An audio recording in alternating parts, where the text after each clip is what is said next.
Hébreux chapitre 5 et 6, c'est paragraphe 64. Vous comprenez là, il est dit ceci. Dieu n'avait pas 3 personnes là-haut dont il en aurait envoyé une, son fils.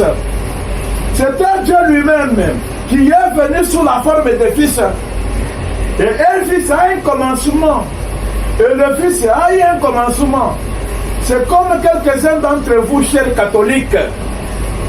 J'ai votre livre, Les actes de notre foi, où il est dit la qualité éternelle du Fils de Dieu. Comment allez-vous exprimer ces termes?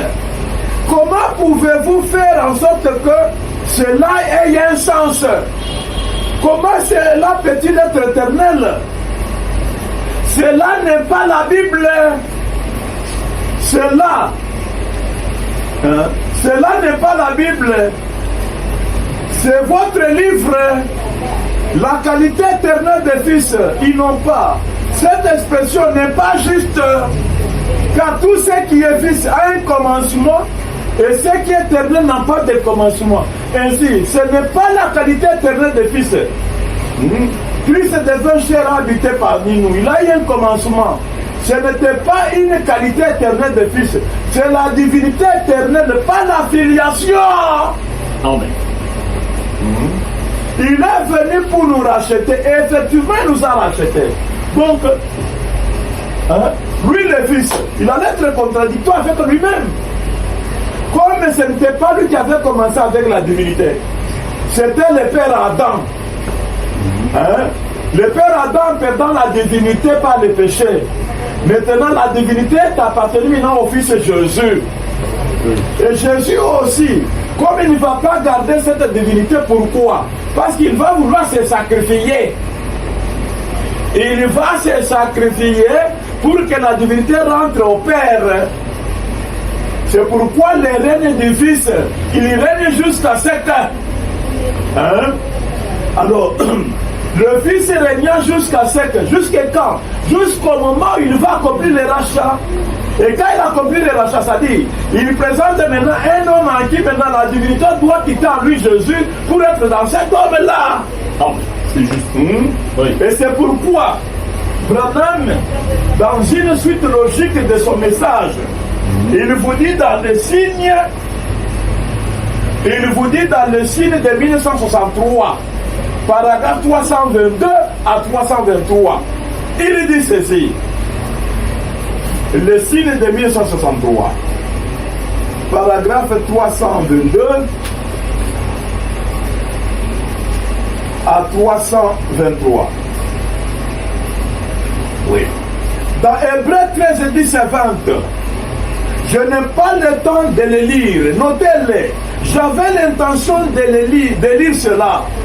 On l'appelle l'alliance perpétuelle. Le sang de Jésus-Christ est appelé alliance perpétuelle. Oui, monsieur. L'alliance perpétuelle. Pourquoi n'a-t-elle pas été appelée une alliance éternelle? Parce qu'elle n'allait pas être éternelle. Une fois que nous serons rachetés, elle sera alors terminée. Elle dit à perpétuité, ce qui signifie un certain temps, jusqu'à ce qu'il n'y ait plus de temps. Il n'y en aura plus jamais une autre. Quand il n'y aura plus de temps, nous n'aurons plus besoin d'alliance. Vous voyez, l'alliance de Jésus se termine. Auquel est le personnage principal du Nouveau Testament? C'est Jésus. Donc quand le Nouveau Testament est terminé, donc Jésus aussi est terminé, vous voyez, donc le temps d'utiliser ce tabernacle est terminé. Et Dieu maintenant adopte un autre nom. Le nom du tabernacle racheté, parce que la mission de Jésus est de racheter. Or, racheter signifie ramener l'homme qui était tombé à sa position initiale, d'incarner encore la divinité, de reposséder encore la divinité qu'il avait quittée suite au péché. Le premier homme, Adam, le père de Jésus, amen, il est racheté par son fils Jésus. Pour que la divinité, maintenant que lui, le fils porté, puisse revenir dans le père Adam. Et en ce moment-là, son règne était terminé. Et son alliance qui est le Nouveau Testament était terminé également. Est terminé. C'est pourquoi le livre de rédemption qui est le 7 sceaux. Le livre de rédemption qui est le 7 sceaux. Quand tu l'as ouvert, oui. Je suis ici dans celui qui est en vous.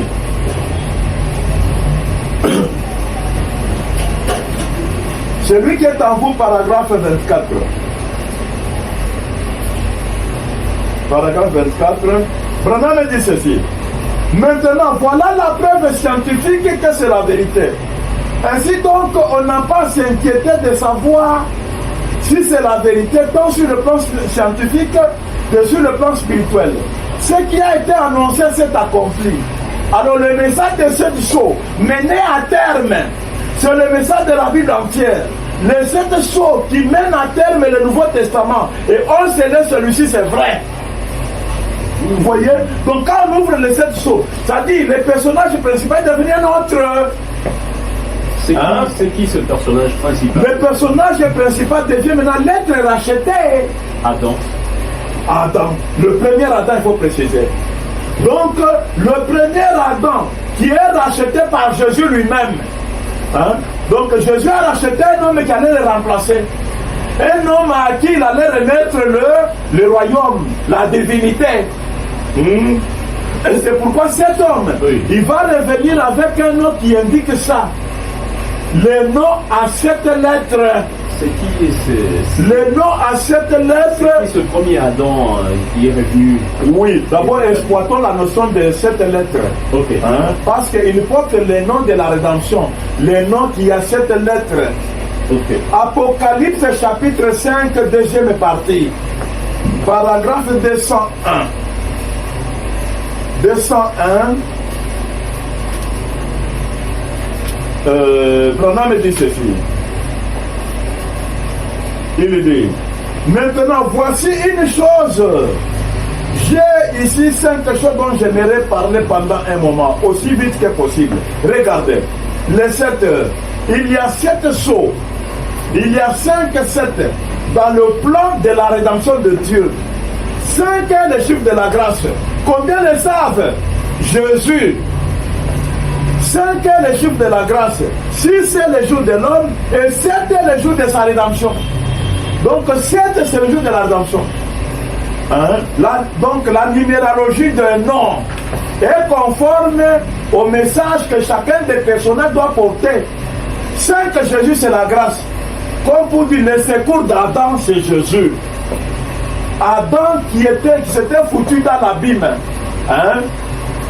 Si Jésus n'était pas venu lui être un secours, il serait éternellement coincé dans l'abîme. Alors le secours Jésus est venu. Et le secours aussi doit s'attendre à ce que l'homme qu'il va racheter là, c'est l'homme qu'il possédait, ce qu'il a là. Mais n'a pas empêché Jésus d'aller les racheter. Donc il a racheté le tabernacle dont il est conscient que c'est le tabernacle qui avait porté cette divinité avant lui. Vous voyez?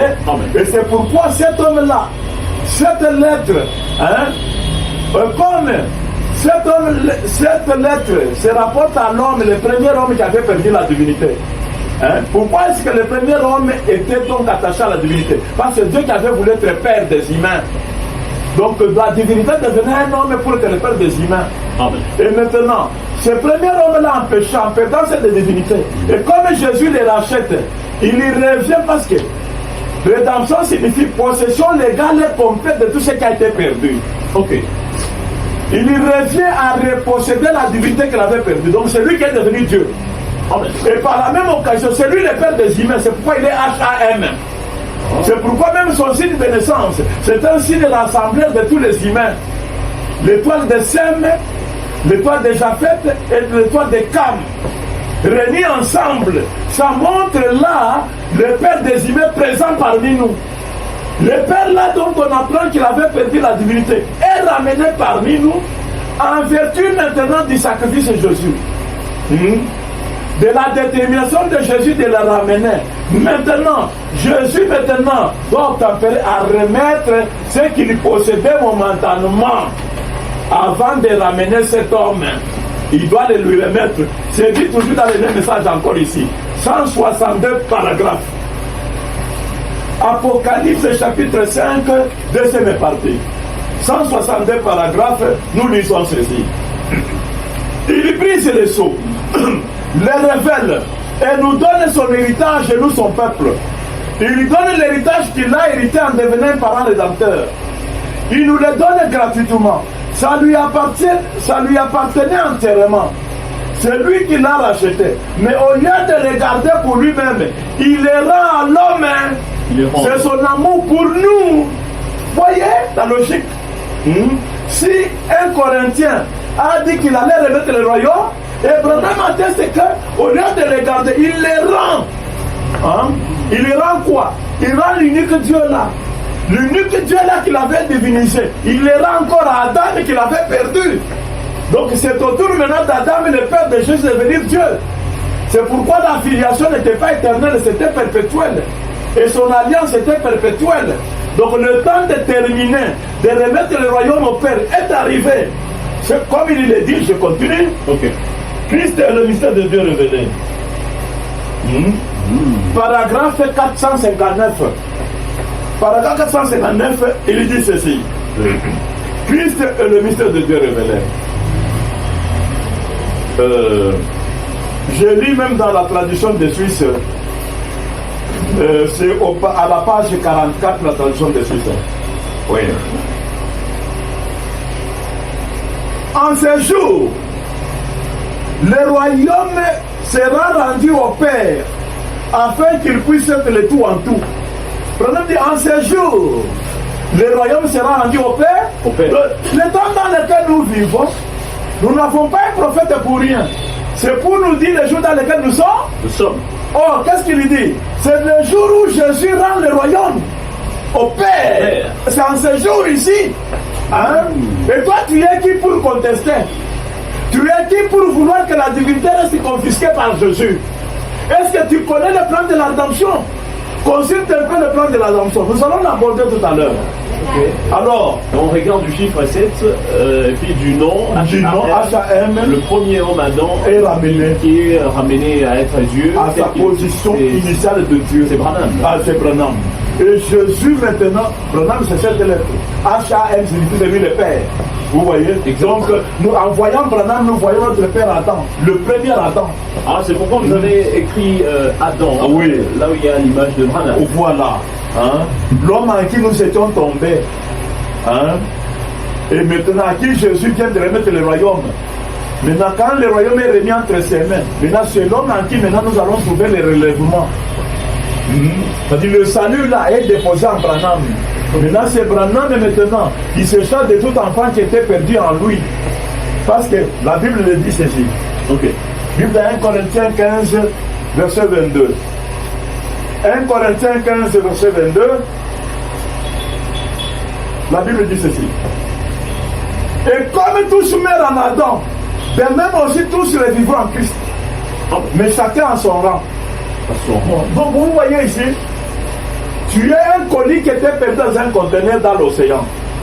Pour être retrouvé, il faut qu'on retrouve le conteneur dans lequel tu étais perdu. Comme tous meurent en Adam, aussi tous doivent vivre toujours dans le même Adam. Quand il sera oint, parce qu'il sera nettoyé et oint, c'est-à-dire c'est lui qui sera appelé Christ. Comme Dieu avait fait Jésus, sacrifice, Seigneur et Christ, l'homme racheté aussi sera fait Seigneur et Christ. Vous voyez? Et maintenant, c'est en lui encore qu'on doit maintenant retrouver la vie. Le lieu où on avait trouvé la mort. Comme Dieu avait promis la rédemption. Dieu maintenant va mettre la vie. Il va la mettre dans ce lieu-là. Remplacer la mort par la vie. Et maintenant, si toi, tu as été réellement enfant d'Adam, tu rentres dans ton père Adam, pas en Jésus. Tu rentres dans ton père Adam. Tu vas y trouver maintenant que c'est lui qui est devenu la vie. Il n'est plus le lieu de mort, il est devenu le lieu de vie. Ce n'est pas un hasard, Jésus lui-même en mourant, que son sang soit tombé au lieu même où Adam a été enterré. Parce qu'on ne devait pas être sauvé en désordre. Là, je vous prends la condamnation par la représentation. Ok. La condamnation par la représentation.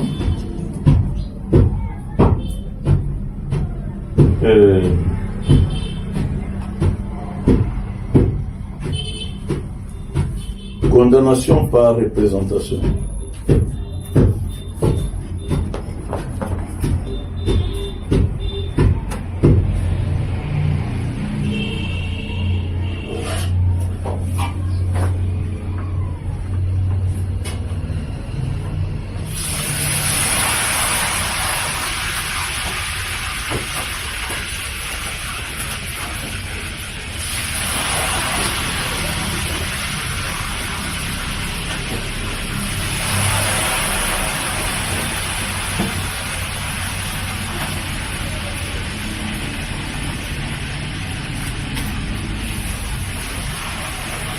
indiqué avec moi la brochure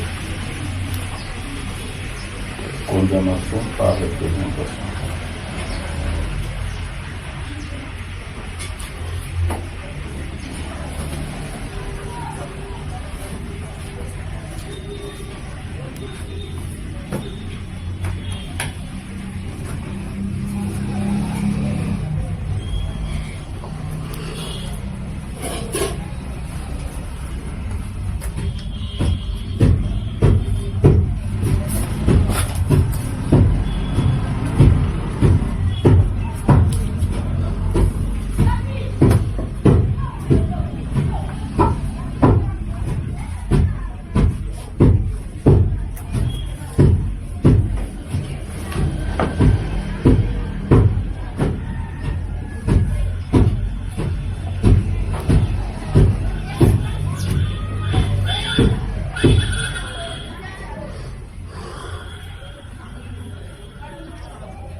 Par la représentation.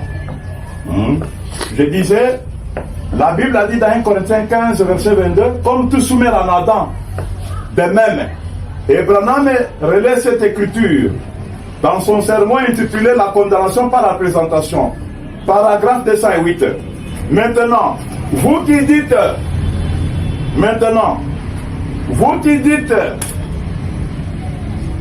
qu'il n'est pas juste que vous soyez représentés par Adam comme un pécheur. Qu'en est-il si par représentation nous recevons aussi le salut? Vous ne pouvez pas plus vous sauver vous-même que vous ne pourriez vous hisser jusqu'à la ligne à force du poignet. Voyez? Donc, le salut n'est pas prévu qu'on sauve chacun individuellement. On sauve une seule personne d'entre nous. Et cette personne d'entre nous-là, c'est la personne en qui nous avions trouvé la mort. Donc c'est lui qui a la position à notre égard d'être notre Père. Amen. C'est pourquoi il est dit comme tout soumet en Adam. Donc ici maintenant, Branham vient éclaircir cette écriture en disant, même le salut allait être de mes mains. Amen. Quelqu'un allait nous représenter dans le salut. Maintenant, si tu ne veux pas croire en Branham, si tu ne veux pas maintenant s'identifier avec Branham, le salut n'est pas pour toi. C'est pourquoi rester en dehors de Branham, c'est rester en dehors du salut.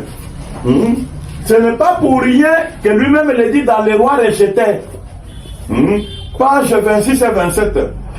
Tout ce que j'ai aimé et tous ceux qui m'ont aimé, j'ai pris qu'il en soit ainsi, Seigneur. Je les aime tous. Qu'ils soient présents, Père. Je leur offre maintenant la vie éternelle. Puissent-ils faire leur part afin de l'accepter? Car je le demande au nom de Jésus. Donc vous voyez, maintenant ici, celui qui donne la vie éternelle, c'est Branham. Mais oh non, pourquoi Jésus? Jésus a donné la vie éternelle à notre Père. Adam, Branham. Nous ne nions pas que Jésus n'a pas donné la vie éternelle. Jésus a bel et bien donné la vie éternelle, mais dans un ordre. Il a donné toute la vie éternelle à un homme en qui on avait aussi trouvé la mort. Cet homme a son nom, c'est Adam, qui est devenu Branham. Adam porte le nom de la rédemption. Cette lettre, ça signifie l'homme qui était tombé et qui est ramené. Exact. Il est ramené en sa position de devenir Dieu, parce que Dieu avait voulu être un homme pour être le Père des hommes. Amen. Le même Dieu, il jouit de deux titres à l'égard des humains. Il est leur Dieu et il est aussi leur Père. Ok. Donc maintenant, cet homme-là est ramené. Ce qu'il avait perdu, ce qui était devenu Jésus momentanément, Jésus vient de le lui remettre. Jésus n'a pas gardé ça. La Bible dit il allait régner jusqu'à ce que. Jusqu'à ce que quoi? Jusqu'à ce qu'il les rachète. Quand il les rachète, l'homme qu'il va racheter là, c'est l'homme en qui la divinité avait été en première avant lui, Jésus. Donc c'est lui que les hommes doivent maintenant croire comme étant Dieu. Et c'est pourquoi, dans le même message, Christ est le mystère de Dieu révélé. paragraphe 587, 585. Hein? 585, nous lisons, mais moi je suis dans la traduction de Suisse à la page 56. Okay. Christ est ressuscité et a payé le prix de notre rédemption. Dieu s'est manifesté en Christ. Il a donné cette chair et ce sang afin que la vie vienne par le sang et que la chair soit rachetée, afin que Dieu puisse se manifester dans cette chair rachetée, sa parole pour ce jour ici, comme pour autrefois. Amen. Oui. La parole d'aujourd'hui, c'est quoi? Dieu est manifesté par qui?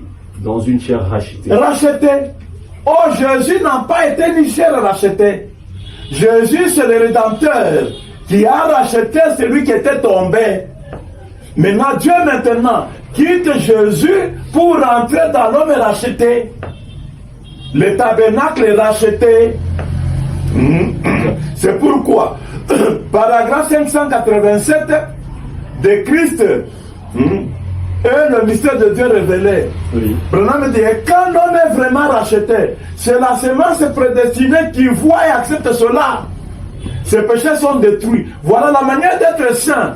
C'est d'être avec Dieu qui est dans le tabernacle racheté. Quand tu es prédestiné, tu verras Dieu dans le tabernacle racheté. Dieu n'est plus dans le tabernacle qui est né virginalement Jésus. Non.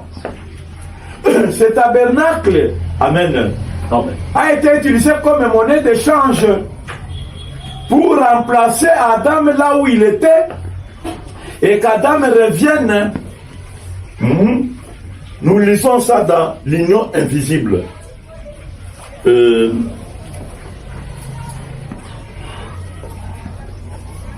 L'union invisible.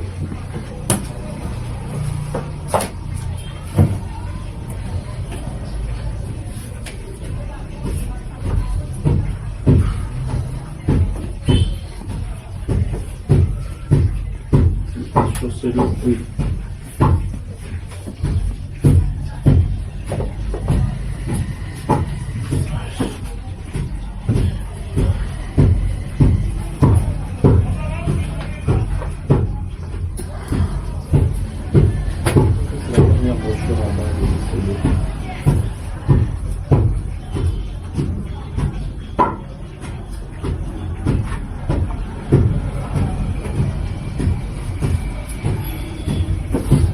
Nous sommes dans l'union invisible,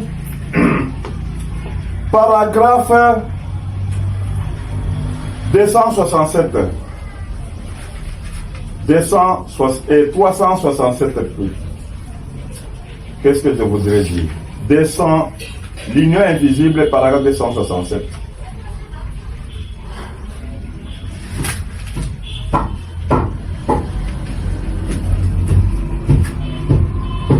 Oui, 267. Commençons à partir de 273. Les péchés, qu'est-ce que c'est? Les péchés, c'est l'incrédulité. L'incrédulité à l'égard de quoi? La parole. L'incrédulité à l'égard de Dieu qui est la parole. Amen. 267 maintenant. De même Jésus, la parole, a pris ma place. Il est devenu moi un pécheur pour que je puisse devenir lui, la parole. Amen. Amen. Que je reste fidèle à cela, pas à l'église, à la parole. Amen. Amen. Donc, Branham, Jésus a pris sa place d'être un père. C'est pourquoi on appelle rançon. Hein? Amen. Rançon, c'est la monnaie d'échange. Hein? Pour qu'on relâche Adam. Et qu'Adam maintenant reçoive d'être réhabilité par la divinité qu'il avait perdue. Et d'être présenté devant sa famille des humains qui doivent être rachetés. Hein? Il faut que Jésus soit la monnaie d'échange, qu'il prenne la place d'Adam et qu'Adam revienne. Et c'est ce que Adam, qui est Branham, vient de déclarer. Amen. Hein? On n'invente rien ici. Et maintenant, quand on a vu la divinité dans le tabernacle racheté, On a cru ça. C'est ça, avoir ses péchés partis. C'est ça, être sauvé. Quand un homme est vraiment racheté, c'est la témoignage prédestinée qui voit la divinité dans un homme racheté. Et maintenant, dans le véritable sort de Pâques, le Dieu racheté, le Dieu dans le tabernacle racheté, c'est ce qu'on appelle le Dieu. Le Dieu par le salut. Regardez. Le véritable sort de Pâques, paragraphe 104. 104 paragraphes. Et c'est ce que nous reconnaissons aujourd'hui. Si l'Église, peu importe combien elle confesse être l'Église du Dieu vivant, si elle ne produit pas Dieu par le salut d'autrefois, si elle ne ramène pas les gens à un véritable salut de Dieu, et cela constitue au milieu de la preuve que Dieu parmi eux, alors il n'est pas la bonne chose. Donc une Église véritable doit produire Dieu par le salut. Dieu par le salut, ça veut dire, ce n'est pas Dieu par la création, parce que c'est ce qui a été perdu par le péché Adam, le premier Adam. Ce n'est plus Dieu par la filiation, un fils né. C'est maintenant Dieu par le salut, c'est-à-dire Dieu dans la divinité, ou c'est la divinité dans un corps racheté. Amen. Le même corps là qui était tombé, c'est le même corps qui est racheté. Et ça, c'est la Bible dans Hébreux 9, verset 11. Hébreux 9, verset 11. Nous trouvons ceci. Hébreux 9, verset 11. Mais Christ est venu comme souverain sacrificateur de bien à venir. Il a traversé le tabernacle le plus grand et plus parfait, qui n'est pas construit de mains d'hommes, c'est-à-dire qui n'est pas de cette création. Et il est entré une fois pour toutes dans le lieu très saint, non avec le sang de bouc et de veau, mais avec son propre sang, ayant obtenu une rédemption éternelle. Donc maintenant, c'est Jésus-là qui a versé son sang. Maintenant, Jésus, Dieu, la divinité, parce que la divinité Jéhovah avait adopté sur le nom de Jésus. La divinité Melchisédek avait adopté le nom de Jésus. Maintenant, la divinité Melchisédek, c'est lui le grand sacrificateur. Il prend le sang du tabernacle Jésus. Il prend ce sang-là, il va le mettre dans le tabernacle Adam qui était tombé. Et il obtient une rédemption éternelle. Éternelle, Branham dit, il n'y aura plus une occasion de péché qui pourra encore séparer cet homme-là de la divinité. C'est pourquoi il s'appelle le Dieu de la main maintenant. La logique dans les tableaux maintenant. Branham qui est Adam restauré. Il reste Dieu éternellement. Parce qu'il n'y aura plus encore une autre occasion de péché ou un autre sacrifice qui sera encore rendu. L'unique sacrifice de Jésus a été déjà rendu. Et maintenant, il est ramené à toujours. C'est pourquoi connaître Branham comme Dieu, ça n'a pas de successeur maintenant. C'est pourquoi c'est une connaissance bénie qui entraîne les rachats. Il y a quelque part où Branham lui-même a confirmé qu'il est Adam, parce que au départ, la parole que vous avez lue, les 7 lettres signifient c'est le premier Adam qui était tombé, qui a repris la divinité, qui est redevenu Dieu. H-A-M signifie le père Adam qui est redevenu Dieu. Est-ce que lui-même était conscient qu'il était Adam? Est-ce qu'il a déclaré quelque chose? Oui. Écoutez-le, il est dit dans l'Art des Sardes. Art des Sardes, nous revenons là-bas, au paragraphe 199 à 200. Et un autre l'accompagnait là au moyen d'un peine. Commençons même d'abord à partir de 195. Je me rappelle un jour, j'étais un petit garçon d'environ 18 ans. Je fouillais le Seigneur. Je suis allé à l'ouest. Voyez? Qu'est-ce qu'il dit? À 18 ans, je fouillais le Seigneur. Je suis allé à l'ouest. Maintenant, écoutez le Seigneur qu'il fouillait là. Ça, on en est fait maintenant. Et un autre l'accompagnait là au moyen d'un peigne et d'un morceau de papier dans lequel il soufflait. Frère Branham donne gloire à son nom. Ils avaient chanté d'autres chants, des ballades de cow-boys, puis ils se mirent à chanter à genoux au pied de la croix. Oh! Je me suis retourné et mis ma couverture sur la tête comme ceci. J'ai regardé en haut. Vous savez, je vis comme si ces étoiles étaient suspendues là tout près au sommet de ces arbres.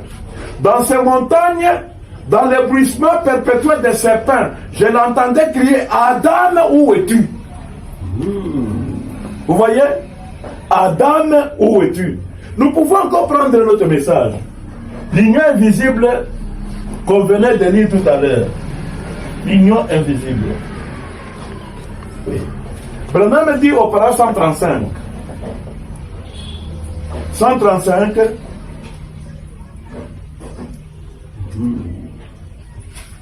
Il dit ceci. Elle est née ou a été mariée, unie à son premier mari. Le premier Adam, par Ève, la femme adultère. La première femme d'Adam. Vous dites adultère, bien sûr qu'elle l'a été. Mais oh, elle prétend que c'est Adam. Ce premier Adam est mort. Oh, bien sûr, il y a belle lurette qu'il est mort. Je suis né de nouveau. Et certainement, je suis marié au second Adam, Christ à la parole. Oh, ben, c'est clair. Vous voyez? Donc Adam, là, dont l'opinion populaire dit, ah, il était mort, il avait péché. Il rétorque, c'est Branham, il dit, je suis né de nouveau.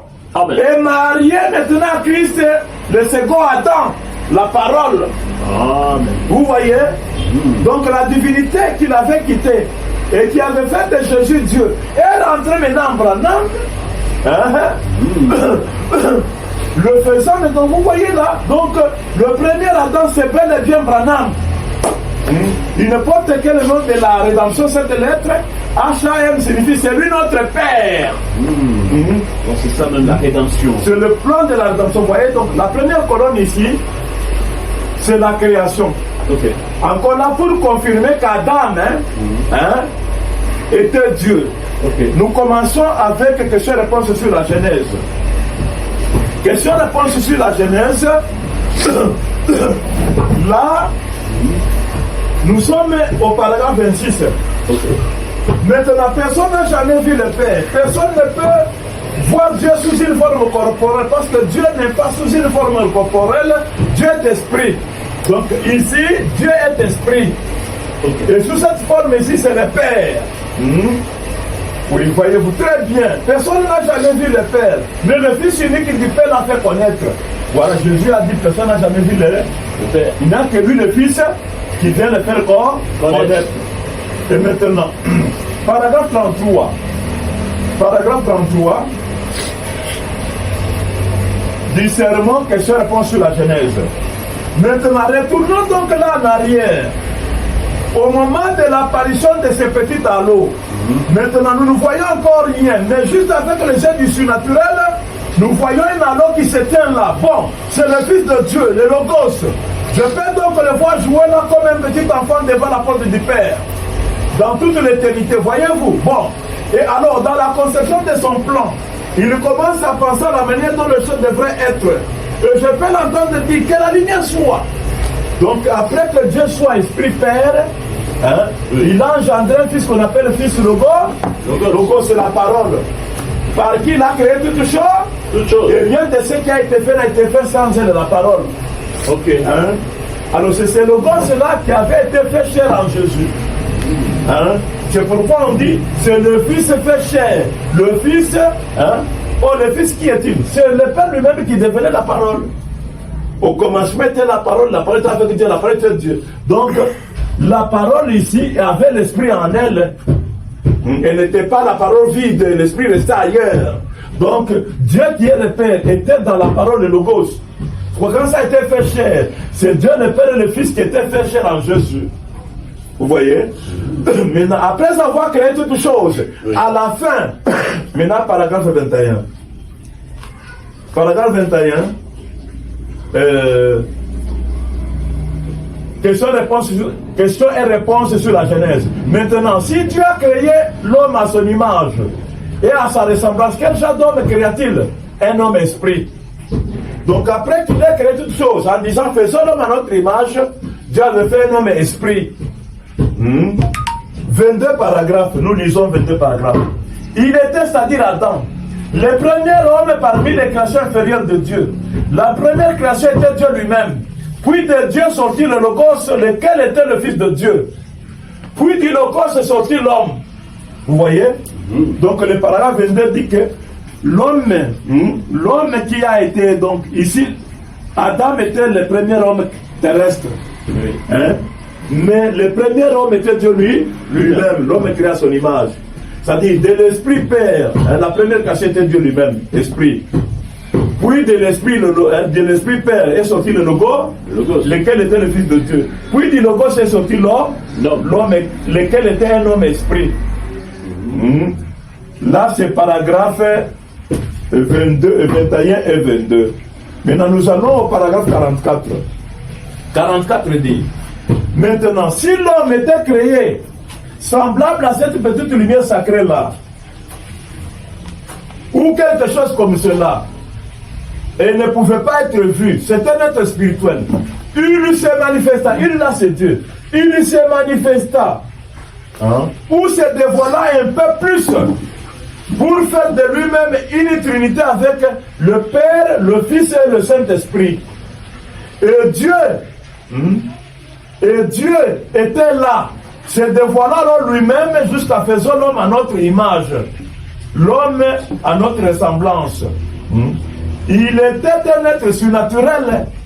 Donc, l'homme ici créé n'était rien autre que Dieu qui était descendu. Donc, il est esprit, il descend à être Logos.